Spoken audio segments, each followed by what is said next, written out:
Бүгүн кандай сурак болду? Эмне иш боюнча? Кандай ошондой сурак, ошондой иш, ошондой жумуш. Мен күндө айтып атам да,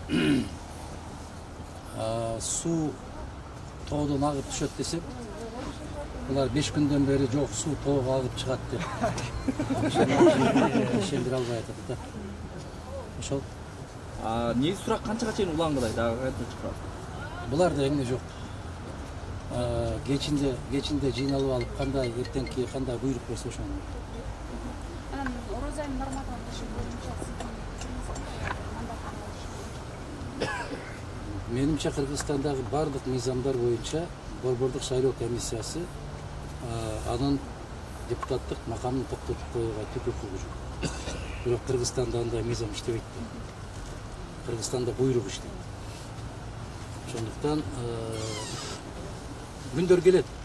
Мунун баары тескерисинче баары кайра карала турган күндөр келет. Менимче ошого жакындап баратат деп. Жакындатып баратышат да. Ошондой. Дагы суракка качан келмей болдуңуз? Дүйшөмбү күнү. Дүйшөмбү күнү саат 10:30 жумушка келгенде да мен ушул мүмкүн болушунча ушу жогорку кеңешке киргизбей эле ушул жерде кармап турса жакшы дегендей да. Ушундай аракеттер. Мен баарыңарга ыраазычылык билдирем, рахмат айтам. Суукка карабай турганыңарга. Жерден жанагындай кайрылуулар болду деп азыр менин коллегаларым айтып атат. Мыйзамдуулук деп келип ошол жерге келе атабыз дегендейлерге мен айтып коюшум керек. Терең ыраазычылык билдирүү менен бизди ар кандай иштер менен коркуталды. Биздин күрөшүбүзгө чекит да койдура албайт. Бизге жанагындай кылып жашабаган кишилерди ошол жерге алып барып сүйлөтүп аткандыгы тескерисинче ушунчалык элдин кыжырына тийип бүттү. Мен мындай бир жумшак катарымда айттым. Тоодон суу агып түштү десем, жок, тоого суу чыгыш керек эле деп аткан нерсени токтотуш керек. Мына ушунчалык болбогон нерселерди мына райондук жетекчилерди бери чакырышыптыр. Ушу каршы бир көрсөтмө берсеңиздер дегендей кылып, азыр чыккан кишини көрдүңөрбү жокпу? Ошол башына мээсине операция болгон киши, мени карап тааныбай койгон кишиден ушуну сурак алып аткандыгы бул абийирсиздик. Мен аксакал эмне болду эле десем, мен кулап түштүм эле, пенсиядамын. Башымдан 2 тарабынан гематома болуп, трепанация черепа болду, ошого карабай алып келишкен деп айтканына, бул адамдык сезими барбы буларда же жокпу? Жок. Ошону улам сурап атат. Тааныйсызбы бул кишини? Тааныйсызбы деп эле кайра. Анан мен айтып атам аларга.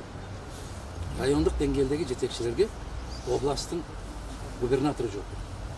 Райондук деңгээлдеги мына гос мамлекеттик каттоо деген кызматтарга Кыргызстандагы мамлекеттик агенттик жооп берет. Аларды райондон бул жакка сүйлөп келип кыйнаганыңарды токтотушуңар керек. Алардын мүмкүн кабарда болгон эместир. Комиссиянын мүчөсүнө киргизилип коюлган. Кимдин сунушу менен киргизилет? Областтын губернаторунун сунушу менен киргизилет. Алар үчүн областтын губернаторлору жооп берет. Анан эмне үчүн сиз бул кишини көргөн эмессиз, эмне үчүн бул кишиден сураган эмессиз дегендей маселе. Ал 20 киши комиссиянын курамында. Ал кишилерди сөзсүз ушундай бир тийиштүү иш-чараларды аткаруу үчүн чакырылат. Анан эми бир сөз менен жыйынтыктап айтканда, бул өлкөдө мыйзамдуулук деген түшүнүк түп тамыры менен жоюлуп баратат. Мынчалык деңгээлге эч качан түшкөн эмес.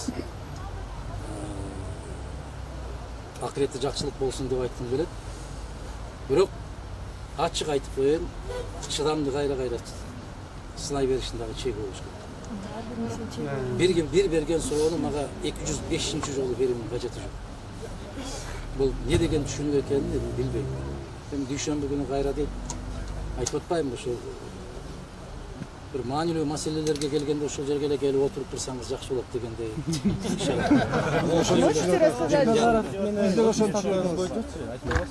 Кандай суроолор болду? Эмне ал киши өзү? Бекназаров мырза айтты өзүнүн сөзүндө, бул жерде дагы айтты, менин көзүмчө да айтты. Балдар, бышпаган казанга от жакканды токтоткула деген. Биринчиден, экинчиден бул ишиңер менен мен башкы прокурор, баштапкы киши катарында айтып коеюн, эч жака бара албайсың. Мындайча айтканда кечеги эле Өмүрбек Чиркешевдин сөзүн кайталады.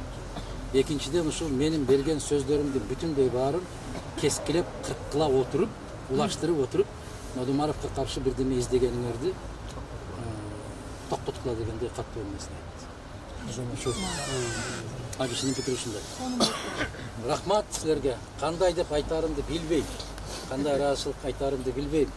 Мына кече могул Лейлектен ошол баягы көк таштан чыккан азаматтарга, ошол энелерге, ошол эжелерге терең ыраазычылык билдирем. Жаш жигиттерге ыраазычылык билдирем. Бизден күткөнүңүздөр ушул. Биз чындык үчүн мен өткөндө айттым, акыркы дем калганча күрөшө беребиз. Рахмат. Кудай кааласа.